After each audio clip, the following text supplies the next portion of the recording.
আজ আমি কলোনিতে এসে এমন ভয়ানক ঘটনার সাক্ষী হব ভাবতেই পারিনি।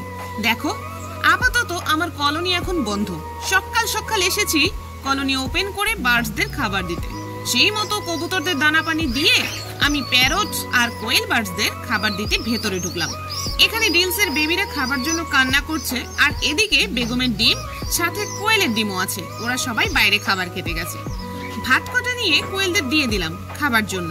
আর পাশে সেপারেট কেজে রয়েছে আমার সেই হাটে থেকে আনা নতুন অসুস্থ লাভবার্ডটা।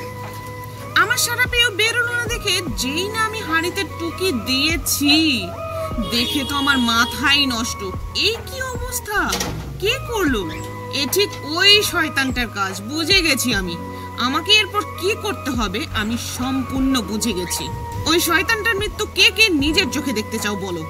এই ভিডিওর নিচে যে লিংক দেওয়া আছে না, দেখো কিভাবে শয়তানটাকে আমি ধরেছি।